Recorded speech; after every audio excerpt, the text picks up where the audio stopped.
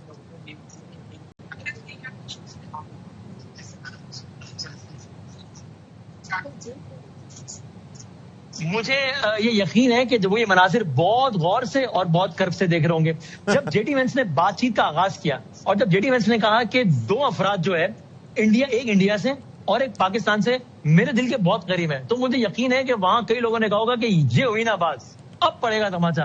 لیکن J D Venice نے کہا کہ پاکستان سے عاصم منیر اور بھارت سے میری بیگم. باقی اشفاق ہم آپ کو ذرا اگلے پوائنٹ سے رپورٹ کرتے ہیں، میں اگلے پوائنٹ میں آنا ہے، وہاں سے میں آپ کو جوائن کرتا ہوں کچھ لمحات میں. آل رائٹ جی.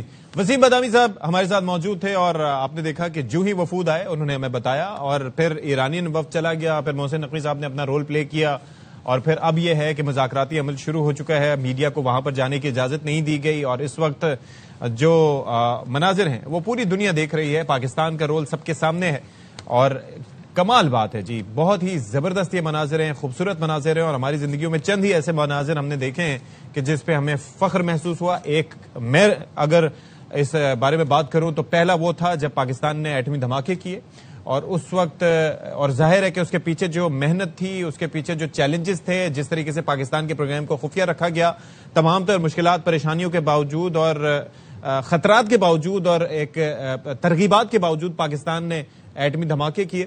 اس کے بعد دوسرا موقع تھا جب بنیان مرصوص ہوا اور پاکستان نے کنونشنلی اپنے سے کئی گنا بڑے ایک دشمن کو شکست دی، اور وہی ایک بنیاد پڑی جس کی وجہ سے دنیا ہماری بات سننا شروع ہوئی. جب دنیا نے یہ سمجھا کہ پاکستان ایک ایسا ملک ہے جو کہ اپنے سے تگڑے ملکوں کو، اور خاص طور پر بھارت کو جو کہ اس کے وجود سے خائف ہے، اس کو ترقی بترقی جواب دے سکتا ہے. اور پھر بھارتی جو ایک پروپیگنڈا تھا، جو فالس فلیگ آپریشن تھا، وہ بھی بے نقاب ہوا، اور اب دنیا ریسیپٹیو ہے. اور اب پاکستان نے جو رول پلے کیا، یہ جو تمام رہنما یہاں پر جمع ہیں، اگر پاکستان نہ ہوتا تو یہ سب نہ ہوتا. پاکستان نہ ہوتا تو شاید تمام عرب ممالک اس جنگ میں شامل ہو جاتے. پاکستان نہ ہوتا تو ممکنہ طور پر ایک عالمی جنگ چھڑ چکی ہوتی.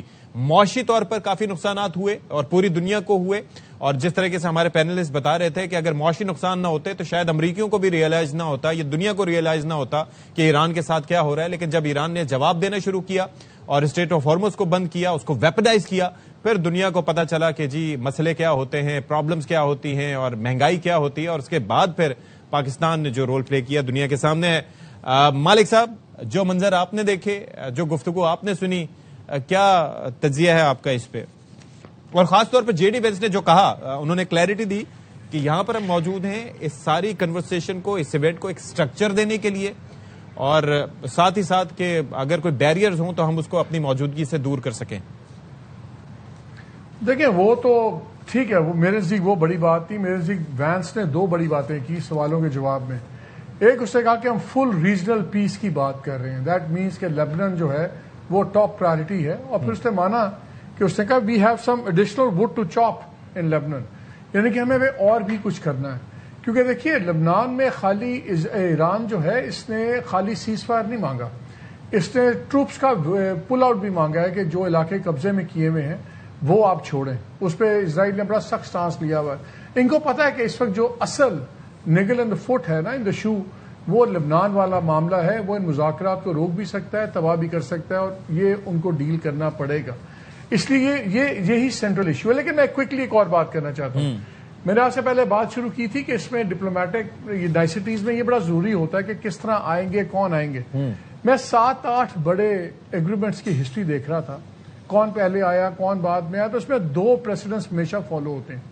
ایک ہوتا ہے کہ کانفرنس روم میں وہ پہلے آئے جو ٹریڈیشنلی ایک بڑی طاقت اور بڑا سب کچھ سمجھا جاتا ہے.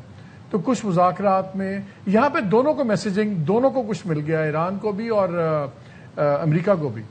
کچھ مذاکرات میں ایسے ہوا کہ جو بڑی طاقت تھی، جو اس وقت ان اسٹرانگر پوزیشن تھی، وہ بعد میں آئی اور دوسری طاقت کو پہلے کمرے میں لایا گیا, تھوڑا سا ویٹ کروایا گیا, یہ میسج دیا گیا کہ آپ آن دا اسمال وکٹ ہیں. بڑا آسان طریقہ تھا, یہاں پہ آرڈر آف پریسیڈنس ناموں کے تحت آ جاتے, آئے پہلے آتا ہے یو سے تو ایران پہلے آ جاتا, امریکہ بعد میں آ جاتا. دونوں کو کچھ دیا گیا ہے. امریکہ کو سٹیٹس دیا گیا as a bigger traditional historically bigger power, وہ پہلے کمرے میں داخل ہوئے, but at the same time ان کے ڈیلیگیشن کو انتظار بھی کرنا پڑا ایران کے ڈیلیگیشن کا. سو دونوں سائڈز کے اپنے اپنے کنزمپشن کے لیے دونوں کو ایک ایک فتح دی گئی ہے اس معاملے میں. دس از ویری ویری امپورٹنٹ.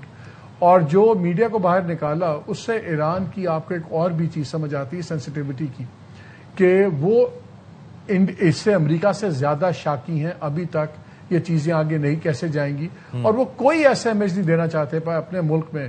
ان کو ہمارے اور آپ کیا دیکھتے ہیں اسے ان کو اعتراض نہیں ہے کہ ایران میں لوگ کیا دیکھتے, لوگ کیا دیکھتے کہ کیا وینس اور غالب صاحب مسکرائے ہیں ایک دوسرے کو دیکھ کے. ہاتھ تو ملانا دور کی بات ہے, مسکرانا بھی وہاں ناقابل معافی جرم ہے اس وقت. So they wanted to make sure کہ ایبسولوٹلی نو امیج جب تک ایک فائنل چیز سامنے نہ آ جائے. سو یہ ابھی شروع ہوا ہے کام, لیکن ایک چیز تو بڑی کلیئر ہے, لبنان بہت بڑا ڈیسائیڈنگ فیکٹر ہوگا. دیکھیے ویری کوئکلی میں ایک چیز کروں کہ ایگریمنٹ کی براڈ سٹروکس اگریڈ ہیں. انہوں نے نیوکلیئر اناؤنس کر دیا ہم نہیں کریں گے, وہ کھلے گی, ہرمز کھلے گی, لیکن آپ دیکھیے ڈپلومسی میں جو چیزیں طے ہوتی ہیں ان کے لیے الفاظ ڈھونڈنے پڑتے ہیں. جس کو ایران کہتا تھا ہم ٹول لیں گے ہرمز سے, اس کا لفظ آلریڈی چیلنج ہو گیا ہے, چینج ہو گیا ہے کہ جی مینجمنٹ فیس میں آ گیا ہے جو ہم اور عمان لیں گے. So you can see the change. آپ کو یاد ہوگا یہ 300 بلین کا فگر ہوا میں نہیں آیا. کافی کچھ ہفتے پہلے ایران نے کہا تھا کہ ہمارا جنگ میں 270 بلین کا نقصان کیا انہوں نے کم از کم. یہ فگر وہاں سے آیا. اب امریکہ نے انکار کر دیا, ہم نے کوئی پیسے نہیں دینے, ریپریشنز نہیں ہوں گی, کوئی تلافی نہیں ہوگی. لیکن ڈپلومسی میں آپ نے تو دوسرا حل نکال لیا کہ ریجنل لوگ مل کے ایک 300 بلین کا ایک ڈیولپمنٹ فنڈ دیں گے. سو ریپریشنز اب ڈیولپمنٹ فنڈ میں تبدیل ہو گئی, ٹولز چلے جائیں گے مینجمنٹ فیس کے اندر. اسی طرح انہوں نے طریقے نکالنے ہیں کہ یہ تمام چیزیں جو طے ہو گئی ہیں ان کو الفاظ کیسے چڑھانے ہیں. سو براڈ اسٹروکس ہمارا ایگریمنٹ ہے. ایک تمام آپ ایگریمنٹ پڑھ لیجئے, صرف ایک چیز انڈیسائیڈڈ ہے اور وہی سب سے بڑی ہے, وہ ہے لبنان کا معاملہ. اب جو آپ باتیں سن رہے ہیں, جو بتا رہے تھے ہمیں بدانی وہاں سے, جو اسرائیلی میڈیا والی باتیں کر رہے ہیں, سب کچھ کر رہے ہیں, مجھے شرم الشیخ یاد آ گیا. ہم وہاں کور کر رہے تھے میٹنگ, پرائم منسٹر اس وقت گیلانی صاحب تھے, تو مجھے یاد ہے ایک انہوں نے میمو نکال دیا جس میں بلوچستان کا ذکر تھا, اور باہر انڈین جرنلسٹ تھے, ان کو آگ لگ گئی کہ انہوں نے بلوچستان میں انڈین انوالومنٹ کی بات کر دی, کشمیر اس میں نہیں ڈسکس کیا, اور سارا انڈین میڈیا ان کو پڑ گیا اپنے پرائم منسٹر کو. ادھر یہاں پہ مسئلہ اسرائیلیز کو یہی ہے, بیکاز دے تھنک کہ جو یہ امن ہو رہا ہے وہ ان کی کاسٹ پہ ہو رہا ہے, and they will do anything to spoil it even now. اور وینس جو ہے وہ اس کو ریکگنائز کر رہا ہے اس کی امپورٹنس کو, اس لیے اسے 2 دن سے بیان سخت کیے میں. سو میرا خیال ہے باقی چیزوں میں ٹیکنیکلی آپ نے حل ڈھونڈنے ہیں, جیسے ریپریشنز کا آپ نے ریکنسٹرکشن ڈھونڈ لیا, آپ نے ٹولز کو آپ نے مینجمنٹ فیس میں لے آئے, باقی چیزیں بھی ہو جائیں گی. باقی تو ہے کیسے فنڈز ریلیز ہوں گے, کتنے ہوں گے, اس میں جو ہے آپ کا قطر ایک پرائمری رول ادا کرے گا. قطر اینڈ یو اے ای ان کے آپس میں بہت اچھی ٹرمز ہیں, so they will plan it right also, یہ کر لیں گے, سارا مینج والی چیزیں کر لیں گے. سو لیبنان از دا ایلیفنٹ ان دا روم. اسی پہ چیز خدا نخواستہ اگر بگڑے گی تو بگڑ سکتی ہے, باقی تو چیزیں ٹائم لیں گی لیکن سارٹ آؤٹ ہو جائیں گی. اچھا خاور صاحب, یہ جو بات کر رہے ہیں لبنان کی, مالک صاحب ظاہر ہے کہ جو بفر زونز کے حوالے سے بات ہو رہی ہے, اب اسے اسرائیل کی جانب سے یہ کہا جا رہا ہے کہ وہ اس کو سیکیورٹی زون بنانا چاہ رہے ہیں پرماننٹ, جیسے کہ انہوں نے, اور نہ صرف یہ کہ لبنان میں بلکہ سیریا میں بھی, اور یہ کام وہ آلریڈی کر چکے ہیں غزہ میں, جہاں پر انہوں نے جو دیہات تھے ان کو تباہ کیا اور پھر وہاں پر ڈی پاپولیٹڈ بفر زونز بنائے. اور وہ یہ چاہتے ہیں کہ اگر اس طریقے سے ہم کنٹرول چھوڑ دیں گے تو پھر فائدہ نہیں ہوگا, اور اس کے بعد پھر یہ ہے کہ ہمیں پریشر میں آ کے پھر باقی جگہوں پہ بھی یہی کرنا پڑے گا. تو اب آپ کو یاد ہوگا کہ جب روس کی جانب سے یوکرین میں ایسا کیا گیا تھا تو پوری دنیا نے اس پہ کرٹیسائز کیا تھا, لیکن جب بات اسرائیل کی آتی ہے تو خاموشی اس وقت نظر آتی ہے ویسٹ کی جانب سے. تو ایسا کیوں ہے اور آپ کو لگتا ہے کہ اسرائیل اس میں کامیاب ہوگا جو اس کا فارمولا ہے اس کے مطابق, یا جو نیا یہ جو کام کرنا چاہ رہا ہے اس پہ؟ ظاہر ہے اسرائیل کی بھرپور کوشش ہے. دیکھیں 3H ہیں اس میں, نمبر 1 حماس, نمبر 2 حزب اللہ اور نمبر 3 ہوتیز. یہ تینوں جو پراکسیز ہیں ڈائریکٹلی انڈائریکٹلی جو ہے ایران والے ان کو سپورٹ کرتے ہیں, اور جب بھی اس طرح کا کوئی بھی مذاکرات ہوتے ہیں تو اسرائیل والے یہی مدعا سامنے لے کے جاتے ہیں کہ یہ وہ لوگ ہیں جن کی وجہ سے ہمارے ساتھ ایران کا معاملہ خراب ہوتا ہے. لہٰذا اس کے اوپر اسرائیل کی طرف سے جس طرح ابھی وسیم بدامی وہاں سے بتا رہے تھے کہ جو ان کا جو میڈیا ہے وہ ریئیکٹ کر رہا ہے. آپ کو یاد ہے وہ اکتوبر والا واقعہ 2023 والا, 7 اکتوبر 2023, وہ حماس کا جو حماس کی طرف سے وہاں پہ اسرائیل کے اوپر معاملہ ہوا, اس کو لے کے اس کے بیک گراؤنڈ میں یہ ساری اگر جنگ دیکھی جائے تو وہاں سے معاملہ شروع ہوا, پھر آگے بڑھتے بڑھتے آج فاسٹ فارورڈ یہاں پہ پہنچ گئے. لہٰذا ایونچولی مالک صاحب کی بات سے ایگری کرتے ہوئے لڑائی تو اسی چیز کے ارد گرد ہے نا, کہ جو اسرائیل یہ کہتا ہے کہ تھرو پراکسیز ایران والے ہمارے ساتھ یہ سارا معاملہ اس خطے کے اندر جو لا اینڈ آرڈر کی سچویشن کریٹ کرتے رہتے ہیں. اب لیکن اس کے برعکس اسرائیل کے جو اپنے عزائم ہیں, گریٹر اسرائیل کی بات کرتے ہیں. غزہ کے اندر 23 اکتوبر والا واقعہ تو ابھی ہوا, لیکن اس سے پہلے جو بھی وہاں پہ جینوسائڈ ہو رہا ہے اسرائیل کی طرف سے وہ بھی سب کے سامنے ہے. لہذا معاملات ایسا نہیں ہے کہ کوئی جسے بلیک اینڈ وائٹ ہیں کہ 1 2 3 4 یہ معاملات آسانی سے حل ہو جائیں گے. آپ کا سوال کیا لبنان کے اندر جو ایک بفر زون کریٹ کیا ہے اسرائیل اس کے اوپر قائم رہے گا؟ ایران کی واضح اس کے اوپر جو ہے وہ ایک پوزیشن ہے کہ اسرائیل کو لبنان سے نکلنا پڑے گا. اسرائیل یہ کہتا ہے کہ میں نے یہ بفر زون رکھنا ہے. اب وہ 5-6 کلومیٹرز کا 10 کلومیٹر تک کی بات ہوتی ہے, وہ بفر زون فرض کریں وہ پیچھے آتا ہے اسرائیل تو کتنے کلومیٹر کا ہوگا, اس کے اوپر ڈیفینیٹلی بات ہوگی. پھر جس طرح میں نے 3H کی بات کی, حزب اللہ, حماس اور ہوتیز کے حوالے سے بھی ظاہر ہے جن کو وہ پراکسیز کہتے ہیں ایران کی, اس کے اوپر بھی اس سارے مذاکراتی عمل میں مجھے لگتا ہے کہ کافی جو ہے تفصیل کے ساتھ ڈسکشن ہوگی کہ کیا گارنٹیز چاہیے اسرائیل کو اور کیا ایران والے ان کے حوالے سے یہ 3H کے حوالے سے گارنٹیز دے سکتے ہیں نہیں دے سکتے, اس کے اوپر بات ہوگی. سو ایونچولی یہی یہ معاملات ہیں جس کے اوپر ساری ڈسکشن ہونی ہے. باقی جو اگر JCPOA دیکھیں, میں وہ پڑھ رہا تھا 2015 میں ہوا تھا, تو ایران نے جو ایگری کیا تھا امریکہ کے ساتھ کہ Iran reaffirms that under no circumstances will Iran ever seek develop or acquire any nuclear weapon. یہ 3-4 الفاظ استعمال ہوئے تھے, نہ وہ ڈیولپ کرے گا, نہ سیک کرے گا, نہ ایکوائر کرے گا. اب یہ جو 8 نمبر ہے MOU نمبر 8, اس کے اندر صرف 2 لفظ استعمال ہوئے ہیں کہ Iran shall not procure and develop nuclear weapon. لہذا جو امریکہ کے اندر بحث ہے کہ JCPOA کے اندر زیادہ اچھے انداز سے پابند کیا گیا تھا ایران کو کہ وہ نیوکلیر کی طرف نہیں جائے گا, آن گراؤنڈ انسپیکشنز ہوگی, انٹرنیشنل اٹامک انرجی کمیشن والے جائیں گے, سو جو ظاہر ہے اس میں انٹرنیشنل آبزرورز ہیں جس میں جرمنی بھی شامل تھا کہ وہ بھی جا کے کسی موقع کے اوپر انسپیکشن کر سکتے ہیں اگر شک و شبہ ہو. تو یہ معاملہ طے ہو جائیں گے. میری نظر میں 3H ہوں گے اور یہ اسٹیٹ آف ہارمرز کے اوپر. لیکن خبر صاحب, مالک صاحب یہی فرما رہے تھے کہ اس دفعہ ٹرمپ یہ بیچ پائے گا اپنے جو ان کی فالوئنگ ہے اس کو کہ ہاں جی میں نے پکی نہ کروا لی اور پکی ان سے گارنٹی لے لی ہے کہ انہوں نے اب انکار کر دیا. لیکن یہ انکار تو 2015 میں بھی کر چکے ہیں.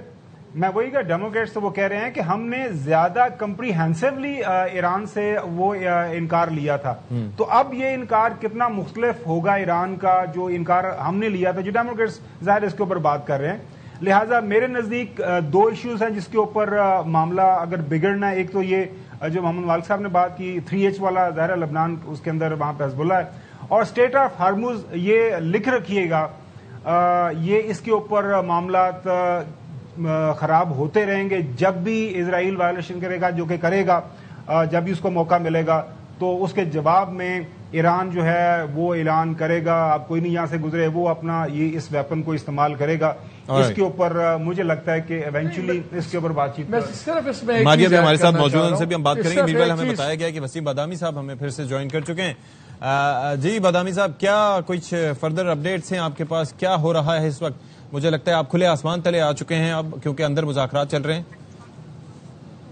ہم آپ سے کہہ رہے تھے کہ ظاہر ہم پوائنٹ ٹو پوائنٹ یہاں پر ایک جگہ سے دوسری جگہ جا رہے ہیں, چونکہ یہ کوئی ایسی سمٹ نہیں ہو رہی, کہنے کو سمٹ ہے کہ جو ایک ہی جگہ پر کوئی گول میز کانفرنس ہو رہی ہو, یہاں پر الگ الگ یعنی ملک کے ممالک موو کر رہے ہیں, تو ہمیں بھی ظاہر میڈیا بھی اکارڈنگلی موو کر رہا ہے. الحمدللہ پاکستان کی میڈیا کو اتنا ایکسس دیا گیا, جو کہ ایک اور اس بات کا بیان ثبوت ہے کہ پاکستان یہاں پہ ہوسٹ نیشن ہے. اچھا ظاہر آپ سارے یہاں پہ بڑے سینئر جرنلسٹ بیٹھتے ہیں, جب بھی کوئی ہم اس طرح کا اتنا بڑا ایونٹ کور کرتے ہیں تو بڑی لاسٹ کے فوراً بعد ٹیک اویز, سب سے بڑی آبزرویشن, کیا ہوا کیا نہیں ہوگا, وہ ڈسکس کرتے ہیں.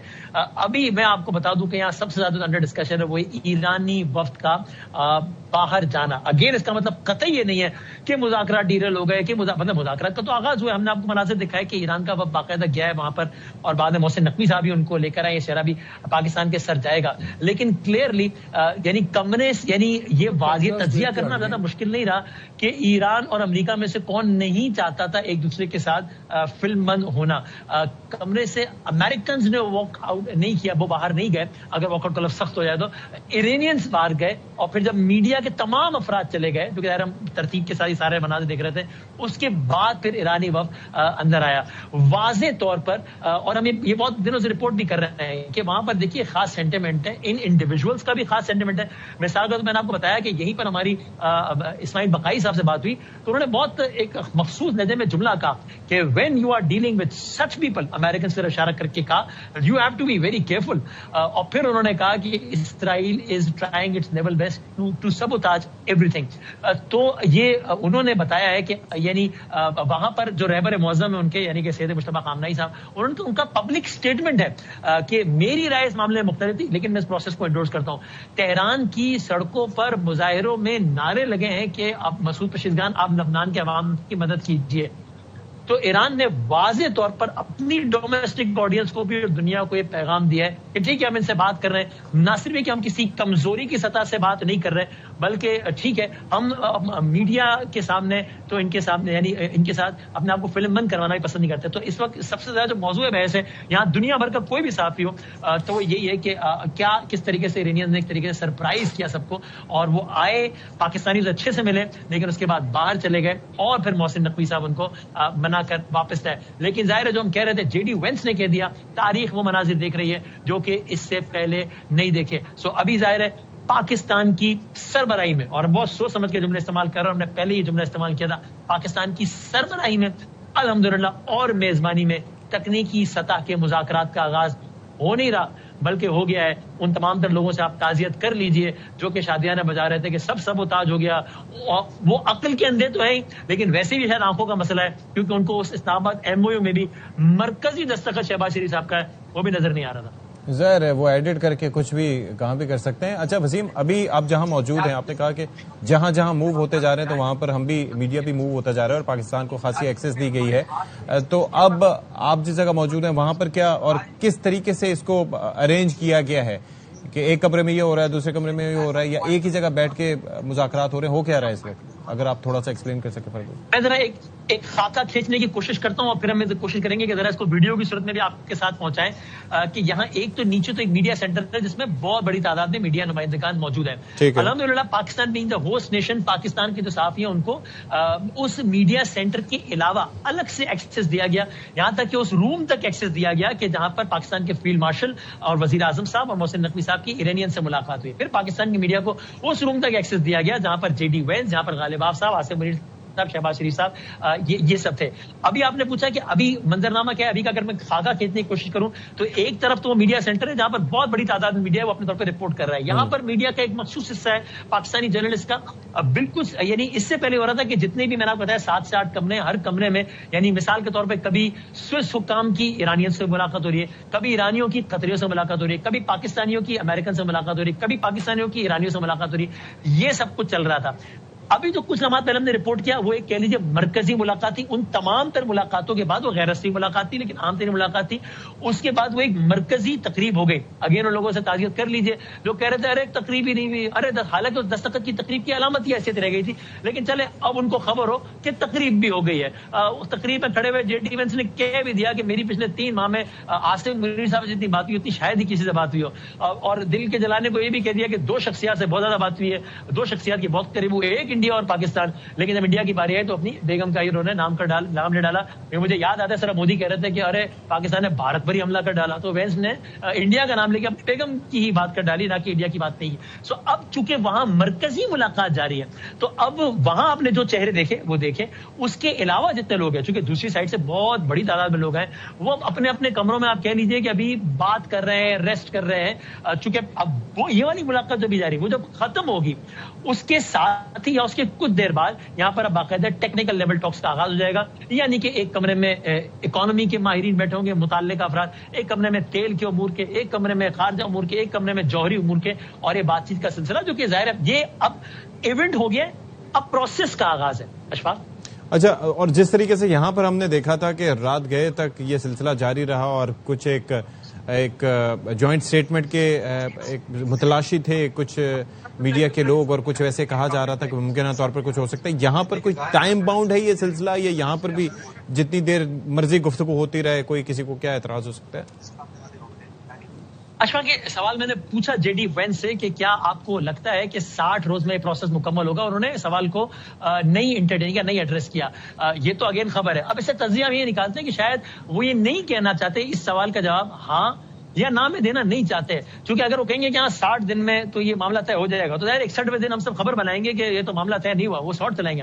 اگر وہ ابھی یہاں جب بالکل چیزوں کا آغاز ہوا ہے تب وہ کہتے ہیں کہ نہیں جی 60 دنوں میں تو کچھ طے نہیں ہونا, تو ابھی سے ہی ایک نان سٹارٹر ہو جائے گا کہ جی وہ تو 60 دن تو ابھی سے ہی وینس نے کہہ دیا کہ تو پھر تو 60 دن نہ ہی سمجھے. حالانکہ ظاہر ہے وہاں لکھا ہے کہ 60 دنوں میں ہونے مذاکرات مکمل, پھر میوچل کنسنٹ سے توسیع ہو جائے گی. یہاں موجود تمام تر صحافیوں کا بھی, اور میں آپ کی خدمت میں عرض کروں کہ جو متعلقہ لوگ ہیں, جب میں متعلقہ لوگوں کی بات کر رہا ہوں تو پھر میں سفارتکاروں کی بات کر رہا ہوں جن کی بہت بڑی تعداد موجود ہے پاکستان, ایران اور امریکہ سے, ان کی بھی تجزیاتی رائے ہے کہ یہ بڑا پیچیدہ عمل ہے, اس میں مد و جزر آئیں گے, اس میں عروج و زوال آئیں گے, اس میں بہت سارے سینیریوز آئیں گے, شاید 60 روز میں مکمل نہ ہو پائے. تو آپ اچھا جو آپ جوائنٹ اعلامیہ کی بات کر رہے ہیں, دیکھتے ہیں کاغذ کی شکل میں کچھ آتا ہے یا نہیں, لیکن اگین جو آپ نے منظر دیکھ لیا ہے وہ ایک جوائنٹ اعلامیہ کی ہی عملی صورت تھی کہ جہاں پر پاکستان کے وزیر اعظم نے, جے ڈی وینس نے اور قطر کے وزیر اعظم نے سب کہہ دیا, اور ابھی ایران کا وفد بھی بیٹھا ہے. سو اب ان مذاکرات کا آغاز ہو گیا ہے جس کے اندر تکنیکی پہلو بھی ہے, جس کے اندر پیچیدگی بھی ہے, جس کے اندر کچھ سخت باتیں ہونے کا بھی امکان ہے, اور یہ معاملات چلیں گے. اچھی خبر یہ ہے کہ اب یہ گویا طے ہو گیا کہ معاملہ جنگ کی طرف دوبارہ نہیں جانا. بات چیت کا باقاعدہ آغاز میرے دائیں طرف اس وقت دنیا کی جو عام ترین اور بااثر شخصیات ہیں وہ کر رہی ہیں. یہاں وسیم صاحب ہم آپ سے مزید بھی اپڈیٹس لیتے رہیں گے, اور آپ کی اجازت سے ماریا یہ ذرا فرمائیے کہ آپ کو لگتا ہے کہ یہ جو معاملات رہے, جس طرح سے ایرانی وفد کا آنا اور پھر وہاں سے چلے جانا, اور پھر وہ جو پکٹوریل ایویڈنس کی آپ بات کر رہی تھیں وہ نہ مل پانا, اس کی وجہ یہی ہے؟ جس طرح سے وسیم سے گفتگو کرتے ہوئے میں کہہ رہا تھا کہ جس طرح سے ان کی قیادت کو شہید کیا گیا, جس طرح سے معصوم بچوں کو شہید کیا گیا, جس طرح سے ایک ایسی ان پہ جنگ مسلط کی گئی جو کہ ان پرووک تھی اسرائیل کے کہنے پر, اور اس کے بعد ان کو تہذیب کو مٹا دینے کی دھمکی, یا ایک عرصے سے جو مخاصمت امریکہ اور ایران کے درمیان, جس کے اندر ظاہر ہے کہ ایران نے تو کسی کو تھریٹن نہیں کیا, پراکسیز کا نیٹ ورک ہوگا اپنی جگہ, لیکن اس کی بھی ایک ریزنز ہو سکتے ہیں. یہ وجوہات ہیں یا اس سے ہٹ کے بھی کوئی وجہ ہو سکتی ہے کہ جس کی بنیاد پر, جیسے کہ مالی صاحب کہہ رہے تھے کہ ابھی وہ نہیں چاہتے کہ وہ ساتھ ہنستے مسکراتے یا کسی بھی طرح سے نظر آئیں؟ دیکھیں جی, جب وہ مناب کے اندر بچیوں کے اسکول کے اوپر حملہ ہوا نا, اس نے پوری دنیا میں انفیکٹ اس جنگ کے حوالے سے جو نیریٹو ہے اس کو شیپ اپ کیا, اور وہ ایک ایسا کلیدی واقعہ تھا. اس کے بعد جو ایران کی نیگوسیشن ٹیبل کے اوپر ٹیکٹکس تھی, یا جو زبان تھی, یا جو ان کی اسٹریٹجی تھی, اس سے بڑے حد تک اس کو افیکٹ کیا. جیسے پاکستان وفد آ رہا تھا ایرانی, ہم نے دیکھے وہ ویژولز بھی, جہاز کے اندر ان بچیوں کے اسکول بیگز کے ساتھ امیج دیا گیا کہ بھائی یہ ہم ان کی جو یاد ہے اس کو بھلا نہیں سکتے, ہم جس بھی مذاکراتی عمل کا حصہ بنیں گے وہ بچے جو ہیں وہ اس کا ایک حصہ ہوں گے. اسی طریقے سے جو آج موجودہ ڈیلیگیشن ہے اس کو بھی ایران کے ان بچیوں کے نام سے منسوب کر کے جو بچوں کے کافنز ہوتے ہیں, جو بچوں کی اموات ہوتی ہے نا, وہ ایک بہت گہرا اور بہت ہی زیادہ بڑے لیول کا صدمہ ہوتا ہے. تو یہ آسان نہیں ہے. پھر اس کے علاوہ جو ان کی اعلیٰ سطح کی قیادت, خامنہئی صاحب کی شہادت, ان کی جو فوجی اور دوسری اطراف میں اگر ہم دیکھیں جس طرح سے جو بڑے لیول پہ لاسز ہوئے ہیں, تو ایران کے اندر جو سینٹیمنٹ ہے وہ یکسر مختلف ہے ایز کمپیئر ٹو اسرائیل اور امریکہ, کیونکہ انہوں نے بہت ہیوی لاسز نہ صرف اٹھائے ہیں بلکہ ان کی جو پوری اس وقت اگر ہم غم و غصے کا ایکسٹینٹ دیکھیں وہ باقی ممالک کے مقابلے میں بہت زیادہ ہے. تو ایسے میں ان کی قیادت کا کسی طور بھی امریکی قیادت کے ساتھ بیٹھنا ایک بہت بڑی اس کی پولیٹیکل کاسٹ ہوگی. ہم بہت زیادہ آج آپٹمسٹ تھے, ہمارا خیال تھا کہ چونکہ وہاں پر کیمرے موجود ہیں, وہاں پر نشستیں لگی ہیں, تو شاید بات چیت اتنی آگے بڑھ گئی ہو کہ ہم وہ مناظر آج دیکھ لیں, لیکن بہرحال وہ آج ممکن نہیں ہو پایا. لیکن جو پچھلی نشست تھی اس سے ایٹ لیسٹ ایک قدم ہم آگے بڑھے ہیں. ہم نے دیکھا ہے کہ وہ ایک چھت کے نیچے ایک کمرے کے اندر بیٹھ کے جو مذاکراتی عمل ہے وہ صرف اس کی تصاویر نہیں ہے, لیکن یہ معلوم ہے کہ بھئی وہ بیٹھ کر اب وہ اس سے ایک قدم آگے بڑھ گیا ہے. تو اسمال وکٹریز, جتنی بھی میری ڈپلومیٹ سے بات ہوتی ہے وہ کہتے ہیں کہ جی جس طرح کے معاہدے جب ہوں اس میں جتنے زیادہ مراحل آئیں اتنا زیادہ اس معاہدے کے دیر پا ہونے کا امکان ہوتا ہے. جب چیزیں بیک اینڈ فورتھ ہوتی ہیں, چاہے وہ ٹیکنیکل معاملے میں ہو, چاہے وہ ڈپلومیٹک لینگویج کی درستی ہو, جن امور کے اوپر گفتگو کرنی ہے, پوسچرنگ کیسی ہے, نیریٹو سیٹنگ کیا ہے, جتنا یہ بیک اینڈ فورتھ زیادہ نشستیں ہوتی ہیں اتنا زیادہ جو ہے وہ معاہدہ. لیکن مسئلہ یہ ہے ماریا کہ وہ جی سی پی او اے کا معاہدہ جو تھا. ستی ایک سیکنڈ شیئر کریں لوگوں سے. جی ہمارا خیال تھا خالی لیبنان پرابلم ہے, ڈونلڈ ٹرمپ بھی پرابلم ہے سارے پیس کا. وہ اسٹیٹمنٹ آیا اس کا, میں بھی دیکھ رہا تھا. لیٹسٹ ٹویٹ آئی ہے, Iran must immediately stop their highly paid proxies in Lebanon from causing trouble. If they don't we'll hit Iran very hard again just like we did last week, only harder. President Donald J Trump. ساتھ میں یہ بھی کہتے ہیں کہ گھمن صاحب ابھی تھوڑی دیر پہلے آپ نے انہی باتوں کے اوپر بات کی. جو مسئلہ ہے نا ٹرمپ کا, نہیں گھمن صاحب کہتے ہیں کہ ٹرمپ کی باتوں کو سیریس نہ لیں, جو وہ کہتے ہیں ان کو سیریس نہ لیں. میں نے کہا سیریس لیں, یہ اصل ایشو یہی ہوگا. مزاج جس کو کہتا ہے نا انوائرمنٹ کو ویشیٹ کرنا, خراب کرنا, یہ بالکل کرتا ہے. یہ ٹرمپ کی یہ پرابلم, یہ بھی ایک لبنان کی طرح نا ٹرمپ بھی ایک مسئلہ ہے. سو دیکھیں, آپ ڈونلڈ ٹرمپ کو اگنور کر سکتے ہیں, آپ پریزیڈنٹ آف دی یو ایس کو اگنور نہیں کر سکتے. اس کے ہاتھ میں پاور ہے, he can order any trouble. So اس لحاظ سے کہ دیکھا جائے تو یہ چیزیں ہیں نا, یہ چیزیں ہیں جو ساتھ ساتھ ماحول کو خراب کرتی ہیں. لیکن کئی مرتبہ پریزیڈنٹ ٹرمپ بھی ٹویٹس کر چکے ہیں, اس سے زیادہ سخت ٹویٹس بھی کر چکے ہیں, تو وہ ٹاک فائٹ کی پالیسی کے اوپر بھی کرتے ہیں, بلیو کرتے ہیں کہ جہاں پہ ان کا وفد جا کے مذاکرات میں اتنی پیش رفت کر رہا ہے, پیچھے سے وہ ٹویٹ بھی کرتے ہیں, ان کا انداز ہے. اور بہت دفعہ اپنی اس طرح کی سخت سٹیٹمنٹ سے بعد میں انہوں نے بیک ٹریک بھی کیا ہے. مطلب کئی مرتبہ انہوں نے کہا کہ اگلے 24 گھنٹے میں ہم سویلائزیشن ختم کر دیں گے. پھر یہ آبنائے ہرمز کے اوپر جو بلاکیڈ ہے اس حوالے سے, پھر ہم ایران پہ کئی مرتبہ وہ حملہ کرنے کا پہلے اعلان کر کے پھر کہتے ہیں کہ ہم نہیں کریں گے. تو ان کی ہر ٹویٹ کو ہم صرف لمحے میں پریشر ڈالنے کے ٹیکٹک کے طور پہ دیکھیں. I think in our discussions also we should stop calling them proxies. Proxies کی ہم نے ویسٹرن فریز ایک اڈاپٹ کر لیا, ان کی پراکسی ہے. آپ تینوں کا دیکھیں کامن ٹارگٹ کیا ہے. تینوں کا کامن ٹارگٹ اسرائیل ہے, چاہے ہوتیز ہیں, چاہے آپ ان کی حزب اللہ کی بات کریں, حماس کی بات کریں, تینوں کا ریئیکشنری فورسز ہیں. یہ کوئی بھی اسرائیل کی بدماشیوں سے پہلے نہیں تھی. ہر چیز ان کے مظالم کے ریئیکشن میں بنی ہوئی ہے. ہر چیز اس خطے کے لوگوں کا, اس خطے کے میں جو ظلم ہوا ہے اس کے اگینسٹ بنی ہے. اس لیے میرا خیال ہے ہمیں حمایت یافتہ کہنا یا سپورٹڈ کہنا وہ شاید ٹھیک ہے. میں تو خود بڑا انکمفرٹیبل ہو گیا ہوں کہ ہم ان کو پراکسیز کیوں کہتے ہیں. Proxies is a very negative derogatory term, ہمیں بھی شاید اوائڈ کرنا چاہیے. صاحب جو میں بات تھوڑی دیر پہلے کر رہا تھا نا کہ وائی پریزیڈنٹ ٹرمپ جو ہے میڈیا کے اوپر ادروائز بھی اب یہ جو ایم او یو ہے اس کے خلاف بات کرے گا, تھوڑا سا ریٹرک بلڈ کرے گا, کیونکہ یہ ایم او یو اس کو امریکہ کے اندر بیچنا بڑا مشکل لگ رہا ہے. یقین کریں کہ یہ تمام وہ وہاں پہ جو بڑے میڈیا ہاؤسز ہیں, نیو یارک ٹائمز سے لے کے واشنگٹن پوسٹ ہے, باقی جو ان کے سی این بی سی ہے, اے بی سی ہے, سی این این ہے, یہ سو کال جو لبرل اپنے آپ کو میڈیا ہاؤسز کہتے ہیں, جو کہ اپنے آپ کو اینٹی وار کہتے ہیں کہ جی جنگ نہیں ہونی چاہیے, یہ سارے پریشر بلڈ اپ کر رہے ہیں کہ امریکہ has lost this war on the table. ہم نے حملہ کر دیا، اچھا کیا آپ نے جا کے ان کی جو 3 جو وہاں پہ فیسلٹیز تھی نیوکلیر ایران کی وہ تباہ کر دی، اچھی کر دی. اس کے بعد آپ نے ان کی جو ساری جو آرم فورسز ہے ایران کی ان کو تباہ کر دیا، اچھا کر دیا.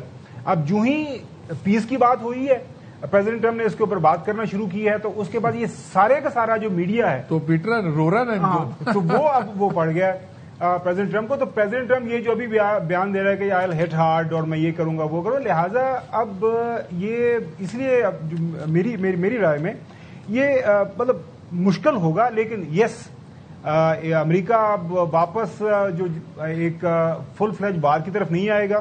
یہ ایک سارٹ آف فروزن کانفلکٹ تو نہیں میں کہوں گا، لیکن یہ کانفلکٹ تھوڑا سا یہ لمبا کھینچے گا، یہ مذاکراتی عمل بھی لمبا کھینچے گا. یہ معاملات ایک سوال اس کے اندر ماریا، یہ جو پریسیڈنٹ سیٹ ہوا ہے، ظاہر ہے میں اس پہ کوئی مورد و الزام نہیں ٹھہرا رہا، لیکن ایران کے پاس یہ کیپیسٹی اور ٹینڈنسی ایک عرصے سے تھی کہ وہ اس کو چوک کر سکتا تھا ہارموز کو. لیکن اب یہ جو یہ چوک کیا، جہاں سے جس علاقے سے دنیا کا 20% سے زائد آئل اینڈ گیس اور ساری چیزیں LNG یہاں سے گزرتا ہو، اور اس کے بعد اب یہ دیکھیں جو اس کی اکنامک سکارنگ ہے وہ تقریباً ایک عرصے تک it will haunt us for quite some time اور دا انٹائر ورلڈ. تو ایران نے بیسکلی یہ ثابت کیا کہ ایک سنگل چوک پوائنٹ جو ہے اس کو اگر آپ ویپنائز کرتے ہو تو وہ میزائل فائر کرنے سے کہیں زیادہ بہتر ہے. تو آپ کو نہیں لگتا کہ یہ پریسیڈنٹ پھر آگے ریڈ سی میں بھی یا اسٹریٹ آف تائیوان میں یا اسٹریٹ آف ملاکا میں بھی اس کو کوئی ریپلیکیٹ کر سکتا ہے فار دیئر اون بینیفٹس؟ دیکھیں اشفاق، ایک بات تو طے ہے کہ جو دنیا سال 2006 جنوری میں تھی اس سے اب بالکل یکسر بدل چکی ہے. طاقت کا جو توازن ہے، طاقت کے تقاضے ہیں، کس طرح سے طاقتور ممالک بہیو کرتے ہیں، کیسے جو اب دنیا کا نظام چلے گا، اس میں بڑی میجر شفٹ آ چکے ہیں. یہ اب جب سیٹل ڈاؤن ہوگی ساری چیزیں تو تمام سٹیک ہولڈرز، تمام ورلڈ پلیئرز جو ہیں وہ اپنے اپنے لانگ ٹرم اسٹریٹجی جو ہے اس کو بنائیں گے. جو بھی ان کا سیکورٹی اپریٹس ہے، جو بھی ان کی ایک اسٹریٹجک شفٹ ہونی ہے، یہ سب باتیں اب وہ طے کریں گے. فی الحال تو سروائیولسٹ موڈ ہے نا، فی الحال تو ان کو اپنی دنیا میں توانائی کے جو رستے رکے ہوئے ہیں ان کو کھولنا ہے. ایک بات طے ہے کہ پوری دنیا میں اب اس جنگ کا ایپیٹائٹ رہا نہیں ہے، ورنہ جس قسم کا یہ MOU میں معاہدے میں نکات سامنے آئے ہیں، بہت ساری چیزیں گیون کی ہیں گلف سٹیٹس نے بھی، امریکہ نے بھی، اسرائیل نے بھی. تو واضح طور پہ نظر آ رہا ہے کہ اب اس جنگ بندی کو لانگ ٹرم کنٹینیو رکھنے میں اور اسٹریٹ آف ہارمز کو کھولنے میں پوری دنیا جو ہے اس وقت ان کا پیشنس ختم ہو چکا ہے. سو کسی طور پہ بھی اگر اسرائیل اس وقت اسپوائلر کا کردار ادا کرنا بھی چاہتا ہے تو اس میں پذیرائی کا وہ لیول نہیں ہے جو آج سے 2 سال پہلے تھا. اور ہمیں یہ بھی سمجھنا ہوگا کہ نیتن یاہو کے نظام نے دنیا بھر میں جو یہودی ہیں اور خاص طور پہ اسرائیل کی اسٹیٹ ہے اس کو لانگ ٹرم کے لیے بہت زیادہ ولنریبل کر دیا ہے. اب ایون جو ویسٹرن سوسائٹیز ہیں جہاں پہ ان کو بڑی تعداد کے اندر سپورٹ ملتی تھی اور جو ہولوکاسٹ کا جو گلٹ تھا اس کو آج تک وہ کیش ان کر رہے تھے اور اس کی بیسس پہ بہت زیادہ کنسیشنز ملا کرتے تھے، اب وہ ختم ہو چکے ہیں. اب دنیا یہ ماننے کو تیار نہیں ہے کہ ہولوکاسٹ کے گلٹ کے پیچھے چھپ کے آپ اتنی بڑی تعداد کے اندر غزہ کے اندر اور دنیا بھر کے دیگر جو سوورن سٹیٹس ہیں اس میں حملے کرتے جائیں گے اور آپ کو کوئی روکے گا نہیں. ہاں لیکن اس وقت فوری طور پر اگر ہم گلوبل آرڈر دیکھیں اس کے اندر اسرائیل کے ایکشنز کو پھر بھی ایک فیسیلیٹیشن مل جاتی ہے، لیکن لانگ ٹرم نیریٹو کی اگر ہم جنگ دیکھیں تو اسرائیلی اسٹیٹ وہ اس وقت ہار چکی ہے. ابھی صرف کچھ ہی اور سالوں کی بات ہے. اب وہ جو آپ کو ایک بلینک چیک ملا تھا وہ اسرائیل کی جو موجودہ قیادت ہے اس نے اس کو بڑی بھیانک طریقے سے ایگزاسٹ کر دیا ہے کیونکہ اور ایکسپوز کیا ہے اسرائیل کی جو ایک کلر مائنڈ سیٹ ہے اس کو بھی، کہ امریکی نائب صدر کو یہ بات ٹیلی ویژن کے اوپر آ کر کہنی پڑی. پریزیڈنٹ ٹرمپ اور JD وینس یہ گڈ کاپ بیڈ کاپ پالیسی، یہ ایک نے ایک مورچہ سنبھالا ہوا ہے، دوسرے نے دوسرا مورچہ سنبھالا ہوا ہے. جو سافٹ نیگوسیشنز کے لیے JD وینس کو سامنے کیا جاتا ہے، پیچھے سے بطور ٹف نیگوشیٹر اپنی پرسنالٹی کا بھرم رکھنے کے لیے پریزیڈنٹ ٹرمپ ایسی ٹویٹس داغ دیتے ہیں. تو دونوں مل کر سمجھداری سے یہ کام کر رہے ہیں، یہ ایسے یہ ایک آئسولیشن کے اندر نہیں ہو رہا. پروبیبلی ٹرمپ یہ ایکسپیکٹ کر رہے ہوں کہ تھوڑی دیر یہ JD وینس ایکسپیکٹ بھی کر رہے ہوں کہ یہ کافی دیر سے نیوز سائیکل سے پریزیڈنٹ ٹرمپ باہر ہے تو وہ ضرور کوئی ایک نہ ایک ٹویٹ داغیں گے. اور ان کا جو بھی ڈپلومیسی ہے وہ پریزیڈنٹ ٹرمپ کی ٹویٹس کو اکوموڈیٹ کر کے ہو رہی ہوتی ہے. انہیں معلوم ہے کہ کبھی بھی پریزیڈنٹ ٹرمپ جو ہے کسی بھی دماغی رو میں آ کے ٹویٹ کر سکتے ہیں، تو وہ اس کو بڑا ڈسرپٹیو نہیں سمجھتے. اگر یہیں پہ کوئی اگر میڈیا میڈیا والا ایرانی ڈیلیگیشن سے پوچھے کہ پریزیڈنٹ ٹرمپ یہ بات کہہ رہے ہیں تو ان کے لیے تو مطلب ایک ماحول کو خراب کیا نا. لیکن پوری دنیا میں بھی ان کی اسٹیٹمنٹ کا یہ وزن ایک خوفناک بات ہے کہ امریکہ کے ایک صدر جس کی اسٹیٹمنٹ کا ایک وزن ہوتا تھا, اس کی بات کی ایک اہمیت ہوتی تھی, وہ نہیں رہی. یہ امریکیوں کے لیے بھی لمحہ جے ڈی وینس یہ کہہ رہا ہے کہ جی میں پریزیڈنٹ ٹرمپ کے بہاف کے اوپر اس پیس ایفرٹ کو آگے بڑھا رہا ہوں, تو اس کو ہم منطقی انجام تک آگے پہنچائیں گے. تو اسی موقع کے اوپر لگ یہ رہا ہے کہ کچھ عرصے بعد یہ کہا جائے گا سیاق و سباق سے ہٹ کے بات کرنے والا. جی سر, دو امپورٹنٹ چیزیں ہیں. ایک تو یہ ہے کہ سب سے بڑا مطالبہ ٹرمپ کا تھا کہ ہرمز کھلے گی, اس کے بعد بات چیت ہوگی. کل ایران نے ہرمز بند کر دیا دوبارہ, ابھی بھی بند ہے, لیکن نیگوسیشنز کنٹینیو رہیں. امریکہ نے پل آؤٹ نہیں کیا. دس از امپورٹنٹ. اور دوسرا جب لانگ ٹرم اب خطے کی بات کر رہے ہیں نا, امن کی اور تمام چیزوں کی, لبنان کے ایشو کی, بڑا میٹر کرتا ہے کہ اکتوبر میں آئی تھنک الیکشنز ہیں اسرائیل والے کے, نومبر میں, اکتوبر اینڈ نومبر, کہ وہ کون جیتتا ہے. اگر اس خطے میں امن ہونا ہے تو پھر نیتن یاہو کا الیکشن ہارنا بہت ضروری ہے. Because an Israel without Netanyahu will be a different Israel. Sir بھلے جتنی مرضی جو اس لیے یہ دو چیزیں ہونے بڑی ضروری ہیں. اسرائیل کا نیتن یاہو کا الیکشن ہارنا ہی واحد گارنٹی ہے اس خطے میں پیس کی, ورنہ یہ اسی طرح آگ لگی رہے گی. وہ 40 سال سے ایک ایجنڈا لے کے چل رہا ہے, ڈیسپریٹ ہے, گریٹر اسرائیل کا اس نے بیچا ہوا ہے. آپ یہ دیکھیے کہ جو جا کے جس کے اوپر یو این کے سینکشنز ہیں, سب کچھ ہے, ویسٹ بینک کے جا کے وہ روڈ شوز کر رہے ہیں ویسٹ بینک کی زمینیں بیچنے کا, یورپ کے اندر, لنڈن کے اندر بڑی اس میں ہڑتالیں بھی ہوئی, سب کچھ ہوا. ہی از اے made man, absolute made man, اور ایک ریلیجس بگٹ ہے, مذہبی طور پہ ایک ایکسٹریمسٹ بدبودار آدمی ہے جو اس نے ساتھ جوڑے میں ایکسٹریم رائٹ کے. یہ جب تک اقتدار میں ہیں, آپ جتنے مرضی ایگریمنٹ ہو جائیں اسرائیل کے, ایران کے, امریکہ کے, they will always be a spoiler. لیکن مالک بھائی جب سے یہ ایم او یو ہوا ہے اس کے بعد سے ہم دیکھ رہے ہیں کہ تمام اسرائیلی قیادت اپوزیشن میں ہوں, ظاہر حکومتی بینچز کے اوپر ہوں, وہ سارے ایک ہی زبان بول رہے ہیں.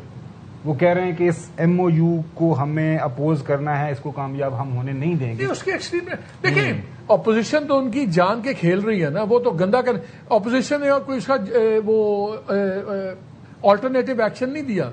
وہ کہتے ہیں تم نے کہا کہ اسرائیل کی سیکیورٹی ہے, تم نے کہا یہ ہوگا, نہ تمہارے سے لبنان حل ہوا, نہ تمہارے سے ایران حل ہوا, تم نے ہمارے بندے مروا دیے, بلینز لگوا دیے. دیئر پالیٹکس از گوئنگ آن.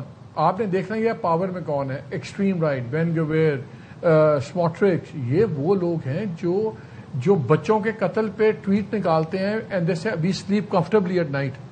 یہ بالکل ایکسٹریم ہے. یہ جو ماریا بات کر رہی ہے نا, جو ماحول امریکہ کے اندر اینٹی اسرائیل ڈیولپ ہو رہا ہے نا, جو امریکہ کی جو یوتھ ہے, ان کا جو انٹلیکٹ طبقہ ہے وہ بات کر رہا ہے, وہ ایونچولی قابو کرے گا اسرائیل کو, کیونکہ ادروائز اسرائیل کا بچاؤ ہی اس خطے میں کہیں نہ کہیں وہ کچھ جنگ میں لگا رہے, کہ ایران کے ساتھ لگا رہے. بچاؤ اس کا خطرے میں پیسفل کو ایگزسٹنس میں ہے, بیکاز دیکھیے اب ایک چیز تو سمجھتا ہے, میں یہ نہیں کہہ رہا کہ یہ مطلب اب ایک چیز ہوگی, آپ کا ایک نیا سیکیورٹی اکنامک پیراڈائم ڈیولپ ہو رہا ہے مڈل ایسٹ کے اندر, جس کے اندر آپ کا کوارڈ شروع ہوا ہے.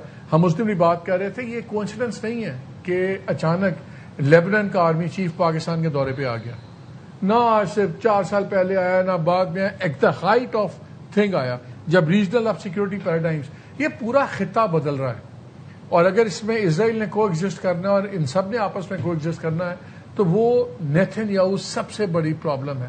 ٹرمپ تو ایک انپریڈکٹیبل سب کچھ ہے, نیتن یاہو ایک پریڈکٹیبل پروون انٹیگنسٹ ہے جو تباہی پھیلاتا ہے. اچھا میں ایک چیز اس کے اندر سرپرائز نہیں ہے. ایک چیز آپ لوگ بات کر رہے تھے, آئی واز لوکنگ فار ایک چیز, ایک آرٹیکل ڈھونڈ رہا تھا جس کے اندر کوئی سروے کروایا گیا ہے ایک یونیورسٹی میں, یروشلم کی یا کہاں پر, تو اس کے اندر پتہ چلا 82% جو لوگ تھے, طلباء تھے, ان کو وہ یہ ماننا تھا کہ اسرائیل یہ جنگ ہار چکا ہے. اب آئی ڈونٹ نو کہ یہ ریفلیکٹ کس طرح سے کرے گا ان کے اوپر, نیتن یاہو کے آگے الیکشنز پہ یا کس طریقے سے. لیکن بہرحال اعزاز چودھری صاحب ہمیں جوائن کریں, سابق سیکرٹری خارجہ, ان سے ذرا بات کرتے ہیں. اعزاز چودھری صاحب, ایک بہت ہی زبردست دن ہے, پراپرٹی بے شک قطر کی ہو, مقام ہو سوئٹزرلینڈ کا, لیکن میزبانی کا فرائض جو ہیں وہ پاکستان ادا کر رہا ہے, اور جس طریقے سے پاکستان کے کردار کو سراہا گیا ہے. Your thoughts on that sir? میری تھاٹس وہی ہیں میرے بھائی جو آپ کی ہیں, کہ ہم سب بطور پاکستانی بہت خوش ہیں کہ پاکستان کو، آپ کے میرے وطن کو امن کے حوالے سے دنیا کے اندر یہ یعنی تسلیم کیا جا رہا ہے، اس کو ریکگنائز کیا جا رہا ہے. اور وہ جو ایک کاوش ہمارا مشرقی ہمسایہ پچھلے 10 سال سے کر رہا تھا کہ پاکستان کو دہشت گردی سے جوڑا جائے، تنہا کیا جائے، وہ الحمدللہ آج مکمل طور پر ان کا بیانی عملیہ میٹ ہو گیا ہے. اب دنیا کو پتہ چل گیا ہے کہ پاکستان امن کے لیے کام کرتا ہے، اور اس خطے میں جہاں پہ وائلنس اور تشدد جو ہے وہ پچھلے کئی دہائیوں سے جاری تھا، آج الحمدللہ پاکستان بھی ان کوششوں کے ساتھ شامل ہے، بلکہ اس کے اندر پیش ہے. اعزاز صاحب، ظاہر ہے کہ آپ اس پروسیس کو سمجھتے ہیں. یہ جو مذاکراتی عمل اس وقت چل رہا ہے، ایم او یو سائن ہو گیا، یہ سچویشن اسلام آباد ٹاک سے مختلف ہے کیونکہ اس وقت کسی ایک بنیادی ایک پہلے سیز فائر کے بعد کی کسی ایگریمنٹ پہ پہنچنے کی بات ہو رہی تھی. اب یہاں پر آپ کو کیا لگتا ہے کہ اس وقت یہ جو گفت و شنید ہو رہی ہے یہ کن بیسس پہ ہو رہی ہے؟ کیا اس ایم او یو کے نکات کو ڈسکس کر کے یہاں سے آگے بڑھنے کا سوچا جا رہا ہے؟ ہو کیا رہا ہے اصل میں؟ دیکھیں، آپ نے الٹیمیٹ آپ کی جو نیکسٹ منزل ہے وہ ہے معاہدہ، امن کا معاہدہ. اور یہ جو 14 نکات ہیں، میں سمجھتا ہوں کہ یہ اس کی سمت کی طرف اشارہ کرتے ہیں.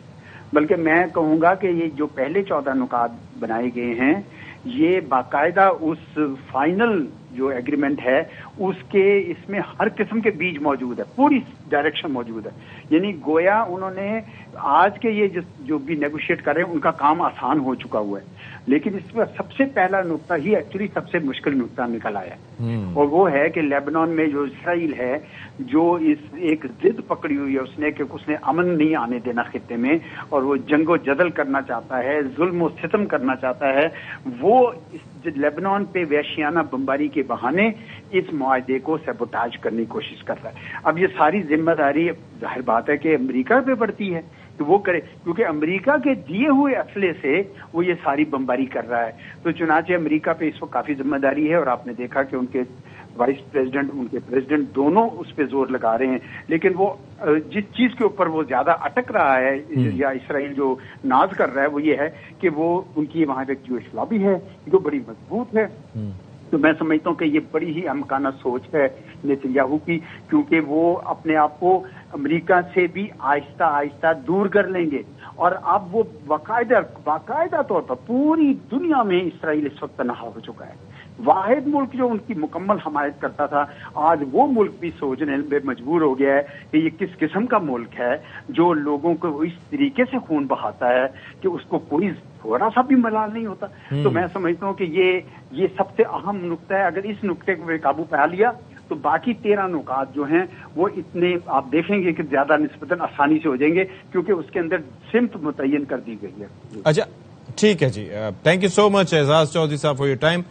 یہاں بریک لیتے ہیں جی، بریک کے بعد ہماری خصوصی نشریات جاری رہیں گی. Stay with us.